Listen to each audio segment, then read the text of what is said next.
Esdras capítulo 6. O decreto de Dario.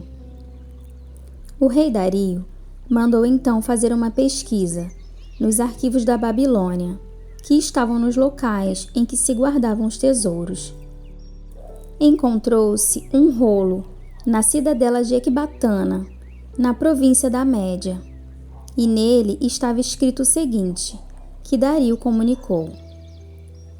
No primeiro ano do seu reinado, o rei Ciro promulgou um decreto acerca do templo de Deus em Jerusalém, nestes termos: que o templo seja reconstruído como local destinado à apresentação de sacrifícios e que se lancem os seus alicerces. Ele terá 27 metros de altura e 27 metros de largura, com 3 carreiras de pedras grandes e uma carreira de madeira. O custo será pago pela tesouraria do rei. E os utensílios de ouro e de prata da casa de Deus, que Nabucodonosor tirou do templo de Jerusalém e trouxe para a Babilônia, serão devolvidos aos seus lugares no templo de Jerusalém. Devem ser colocados na casa de Deus. Agora então, Tatenai, governador do território situado a oeste do Eufrates, e Setar-Bozenai e vocês, oficiais dessa província e amigos deles, mantenham-se afastados de lá. Não interfiram na obra que se faz nesse templo de Deus. Deixem o governador e os líderes dos judeus reconstruírem esse templo de Deus em seu antigo local. Além disso, promulgo o seguinte decreto a respeito do que vocês farão por esses líderes dos judeus na construção desse templo de Deus. As despesas desses homens serão integralmente pagas pela tesouraria do rei, do tributo recebido do território a oeste do Eufrates, para que a obra não pare.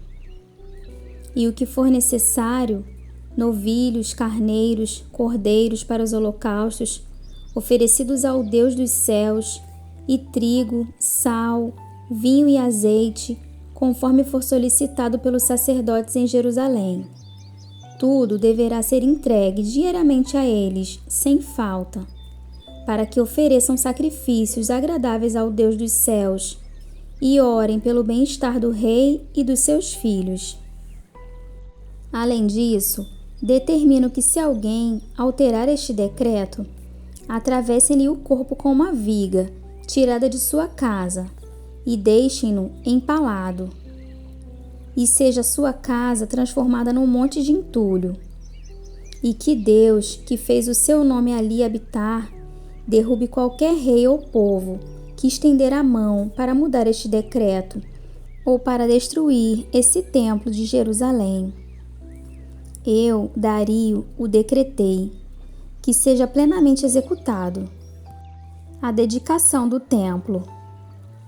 Tendo recebido o decreto do rei Dario, Tatenai, governador do território situado a oeste do Eufrates, Setar-Bozenai e os companheiros deles o cumpriram plenamente. Dessa maneira, os líderes dos judeus continuaram a construir e a prosperar, encorajados pela pregação dos profetas Ageu e Zacarias, descendentes de Ido. Eles terminaram a reconstrução do templo conforme a ordem do Deus de Israel e os decretos de Ciro, de Dario e de Artaxerxes, reis da Pérsia. O templo foi concluído no 3º dia do mês de Adar, no 6º ano do reinado de Dario. Então, o povo de Israel, os sacerdotes, os levitas e o restante dos exilados celebraram com alegria a dedicação do templo de Deus. Para a dedicação do templo de Deus, ofereceram 100 touros, 200 carneiros, 400 cordeiros e, como oferta pelo pecado de todo Israel, 12 bodes, de acordo com o número das tribos de Israel. E organizaram os sacerdotes em suas divisões e os levitas em seus grupos para o serviço de Deus em Jerusalém, conforme o que está escrito no livro de Moisés. A celebração da Páscoa. No 14º dia do primeiro mês, os exilados celebraram a Páscoa. Os sacerdotes e os levitas tinham se purificado e estavam todos cerimonialmente puros. Os levitas sacrificaram o cordeiro da Páscoa por todos os exilados, por seus colegas sacerdotes e por eles mesmos. Assim, os israelitas que tinham voltado do exílio comeram do cordeiro, participando com eles todos os que se haviam separado das práticas impuras dos seus vizinhos gentios, para buscarem o Senhor, o Deus de Israel. Durante 7 dias, eles celebraram com alegria a festa dos pães sem fermento, pois o Senhor os enchera de alegria ao mudar o coração do rei da Assíria, levando-o a dar-lhes força para realizarem a obra de reconstrução do templo de Deus, o Deus de Israel.